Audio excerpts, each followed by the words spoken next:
Alors bonjour, bienvenue à cette séance ordinaire du Conseil des maires de la MRC de la Vallée de l'Or du mercredi 19 avril 2023. Alors, je prendrai un proposeur pour ouvrir la séance. Je propose. Madame Pelchat. OK. Ah oui, en retirant un point. Non, ça c'est pour C'est l'adoption dans de l'ordre du jour. C'est moi qui vous ai induit Vous en m'avez erreur. mélangé. Section 2, direction générale. Alors, c'est l'adoption de l'ordre du jour d'aujourd'hui. Avec modification. Je propose en reportant le point 6.13.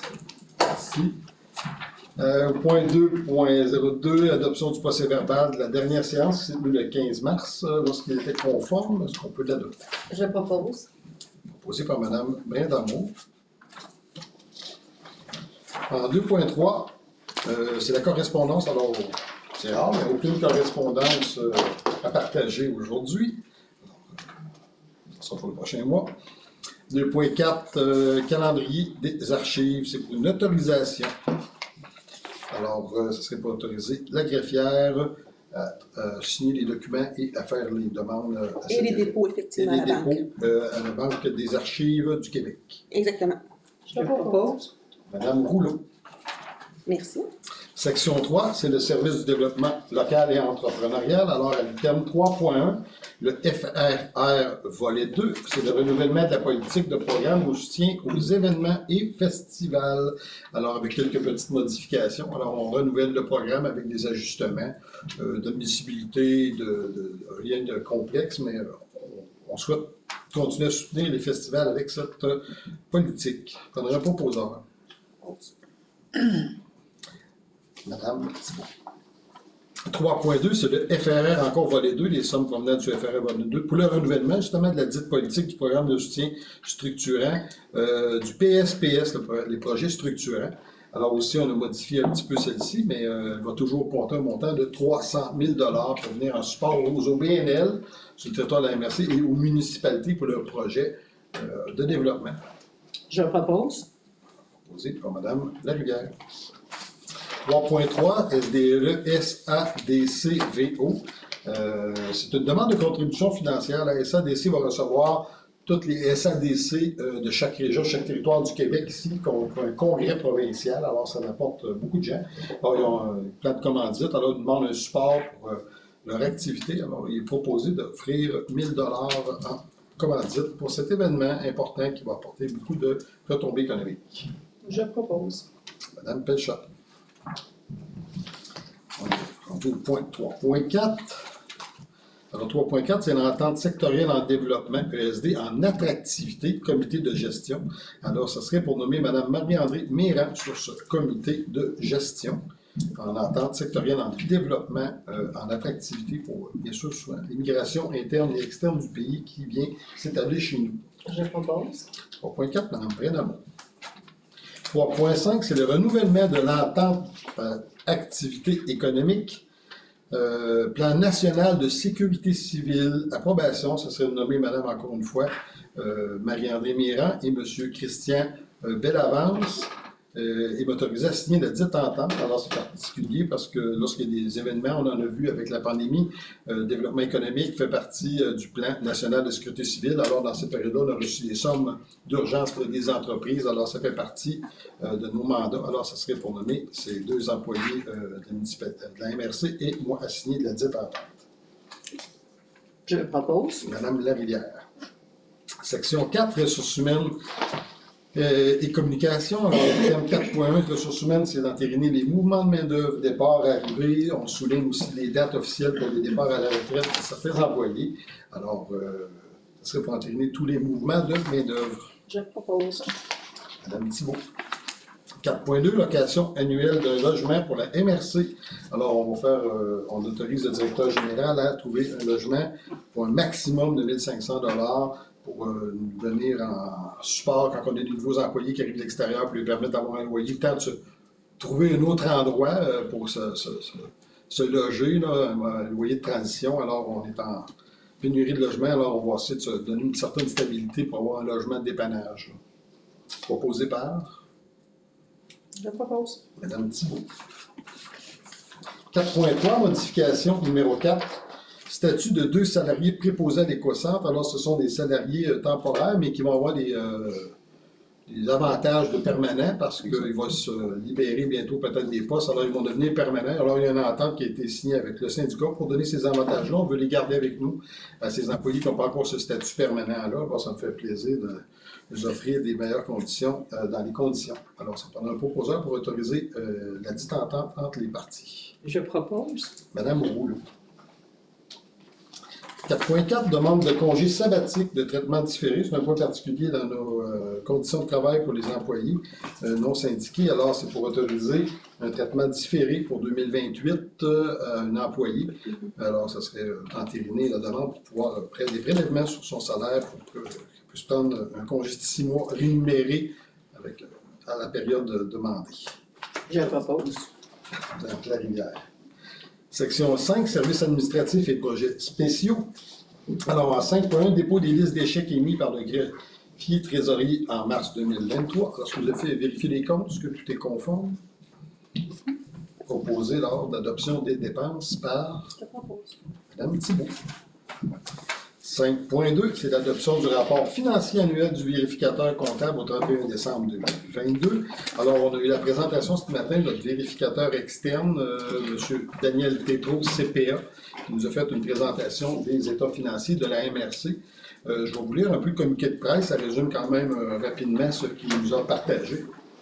Alors, aujourd'hui, dans cette séance, on dépose le rapport financier annuel du vérificateur comptable pour la période du 1er janvier au 31 décembre 2022, la firme Daniel Tétrault CPA, qui pour une deuxième année consécutive avait le mandat de la responsabilité de faire la vérification des comptes de l'organisation.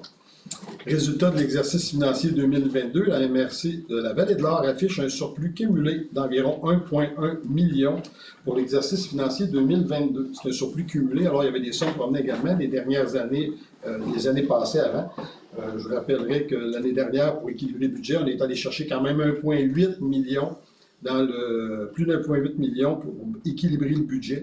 Alors, on continue à faire une saine gestion des finances et ne pas augmenter les quotes-parts et les taxes des citoyens en allant justement pomper dans nos surplus d'exercice. Ces sommes ne viennent pas des quotes-parts non plus, ces surplus viennent de sommes externes de la MRC, de l'autofinancement, c'est-à-dire par le LET, par la vente de bois. L'année passée, le marché, on bûche des terrains qui sont des lots intramunicipaux qui sont sous la gestion de la MRC. Le prix du bois était très élevé, a rapporté énormément de sommes l'année dernière. Ça nous a permis de dégager des surplus un peu plus importants qui étaient non prévus. On évoque les aléas du marché. Alors, c'est quand même une très bonne année. Et une saine gestion de l'équipe de finances et d'administration qui s'assure que chaque dollar soit bien dépensé ou ne soit pas si les périodes ne sont pas propices à cet effet. Alors, le rapport financier 2022 démontre que nos procédés sont sains et que la gestion financière de la MRC est entre bonnes mains avec notre équipe. Pour le territoire non organisé, on est l'hôtel de ville du TNO qui comprend une grande partie de la réserve phonique La Vérandrie. Alors, on s'occupe des finances et de la taxation. Il y a quelques résidences dans ce secteur-là. Alors, il y a un petit surplus cumulé de 38 445. Alors, les dépenses également sont équilibrées dans ce volet de la gestion de la MRC. Et affectation et excédent budgétaire, comme je vous parlais, dans les coûts d'opération des matières résiduelles, toutes les options seront analysées parce qu'il y a des dépenses importantes encore qui sont faites dans ce volet-là. C'est le volet le plus important de la MRC, les dépenses au niveau de la gestion des matières résiduelles. Les revenus ne sont pas aussi hauts que les dépenses, alors on doit s'assurer de faire tous notre part et ça va en grande partie en recyclant et en costant plus parce que chaque tonne nous coûte des sommes beaucoup supplémentaires à ce que ça peut nous coûter de traiter. Alors, ça passe par le recyclage et le compostage. Alors, sur ce, on va avoir aussi des bonnes nouvelles à annoncer bientôt. Alors, c'était le dépôt du rapport financier. Ça prendra un proposeur pour l'adoption du rapport. Je propose. Il est disponible également à la MRC. Si vous voulez avoir des détails, simplifiés ou complets, ça fait plaisir de vous partager toutes les informations. 5.3, c'est l'adoption du règlement 360-03-23, modifiant le règlement numéro 351-10-20 sur la gestion contractuelle. Alors, c'est pour indexer annuellement, sans repasser un règlement à chaque fois, le montant sur lequel on peut faire des appels de services sans aller en soumission. Sans aller en soumission ou sur invitation, sans aller sur SEAO, service public. Alors, on suit l'indexation autorisée par le gouvernement. Alors, ça serait de s'ajuster à cette réglementation provinciale. En 5.3, Mme Pelchat. 5.4, politique de placement fiducie Desjardins. Ce serait d'autoriser la MRC et le directeur général de changer la politique de placement de la fiducie des sommes qu'on a placées chez Desjardins pour la fermeture du centre de gestion des matières résiduelles, du LET, du renforcement technique, en 2035-2040 environ. On doit mettre des sommes de côté pour la fermeture et la gestion de celui-ci, qui va être arrivé en fin de vie utile. Alors, on va changer le mode de placement. On est obligé aussi par la loi de le placer dans des sommes sécurisées, dans des placements sécurisés pour ne pas perdre, bien sûr, les sommes, mais qui soient un rendement quand même intéressant. Alors, Desjardins nous a proposé une nouvelle façon de placer notre argent, qu'elle soit quand même sous... les sommes soient garanties, ce qui nous apporterait des sommes supplémentaires en intérêt. Au lieu de 1%, on serait autour de 5% d'intérêt sur quand même plus de 3 millions de placés. C'est quand même intéressant. Alors, ça serait d'autoriser le directeur général à procéder au changement de la politique de placement. J'en propose. Madame Larivière. 5.5. Appel d'offres 2023-008 concernant le dragage des lagunes de sites de disposition des bouts de faux septiques.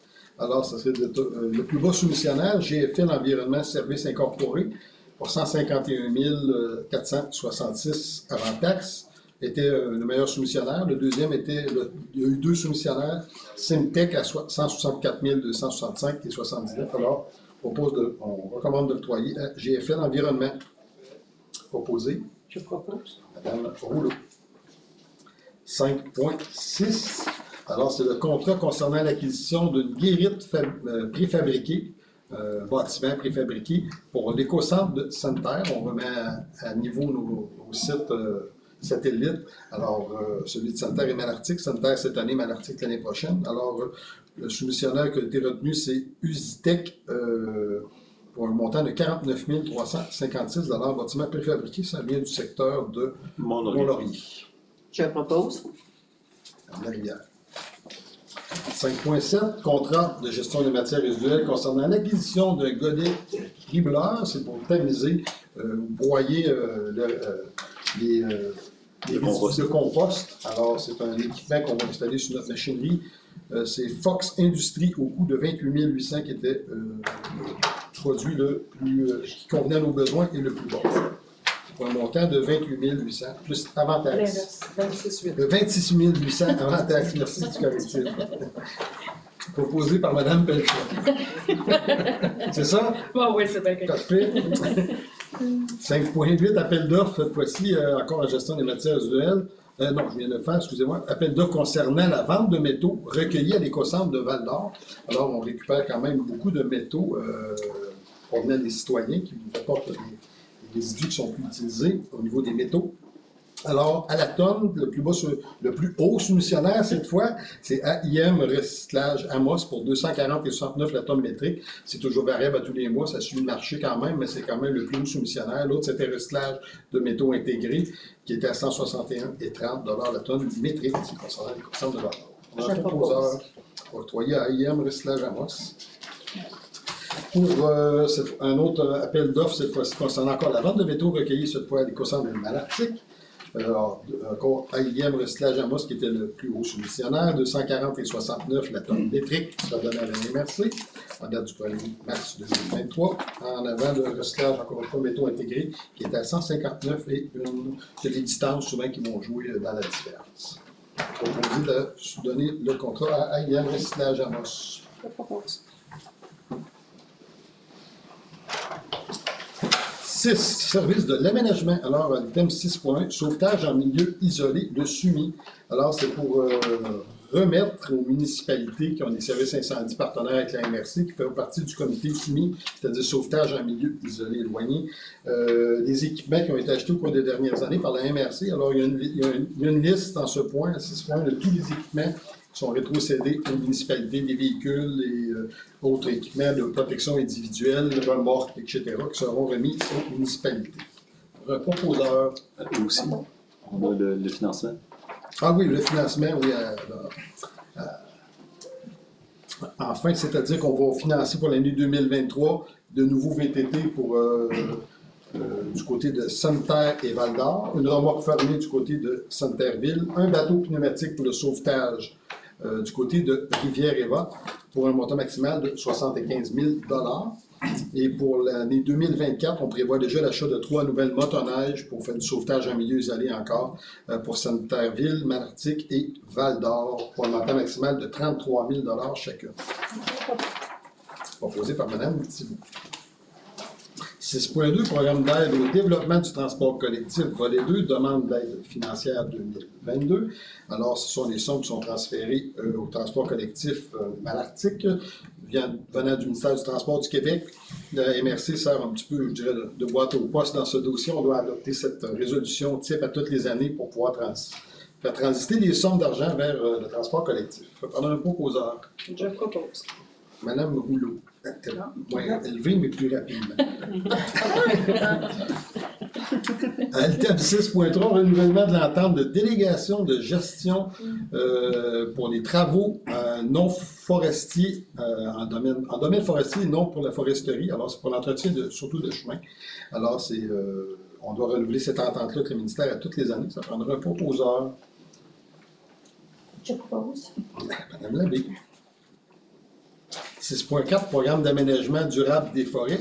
C'est pour la priorisation, cette fois-ci, des travaux, le PADF, programme d'aménagement et de développement forestier de la MRC, sous la gestion du gouvernement du Québec sur les territoires publics, mais gérés ceux-ci par la MRC, les lots intramunicipaux. Alors, ça prendrait, c'est un montant minimal de 50 000 $ réservé pour les travaux forestiers non commerciaux à l'intérieur des blocs des lots intramunicipaux. Ça prendrait un proposeur. Je propose.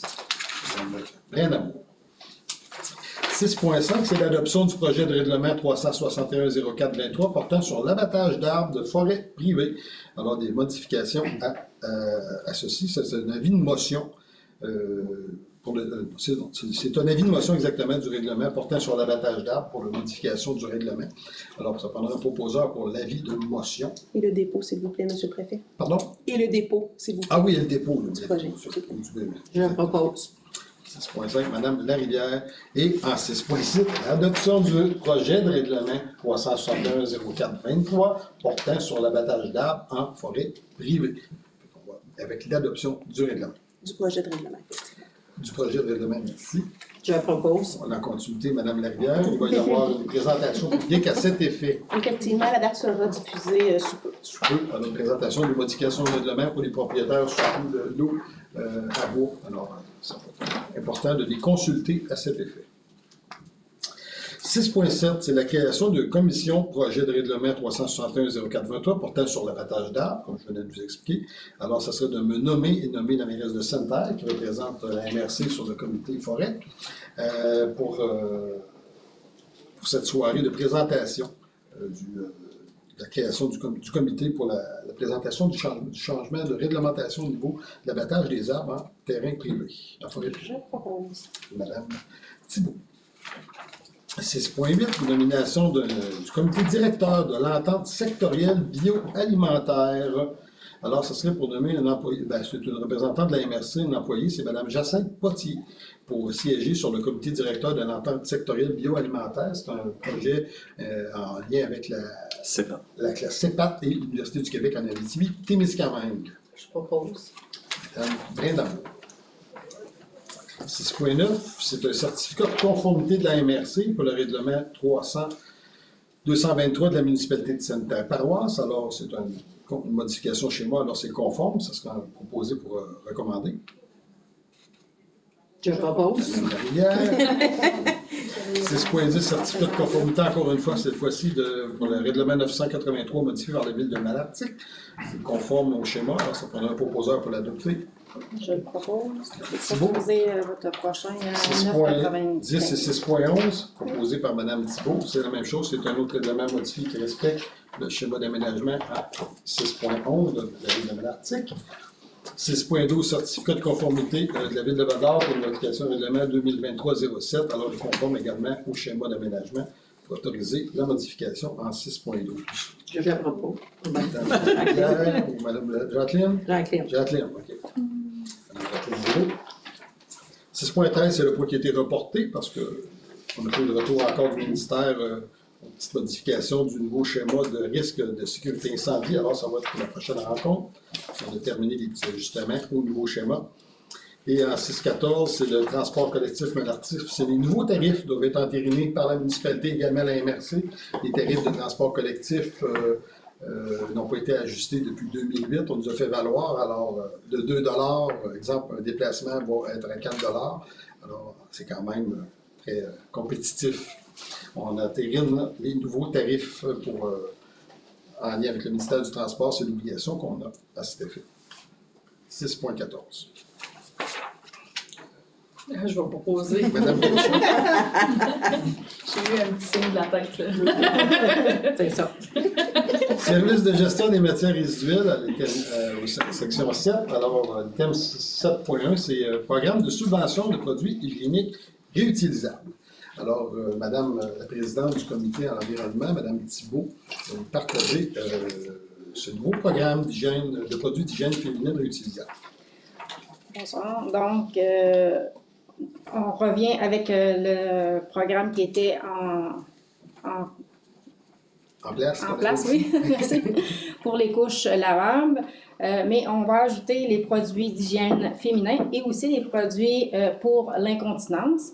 Ce qui va être permis, c'est les couches lavables, c'est une subvention par enfant. Produits d'hygiène féminin, c'est une subvention aux 5 ans. Produits d'incontinence, c'est une subvention par année.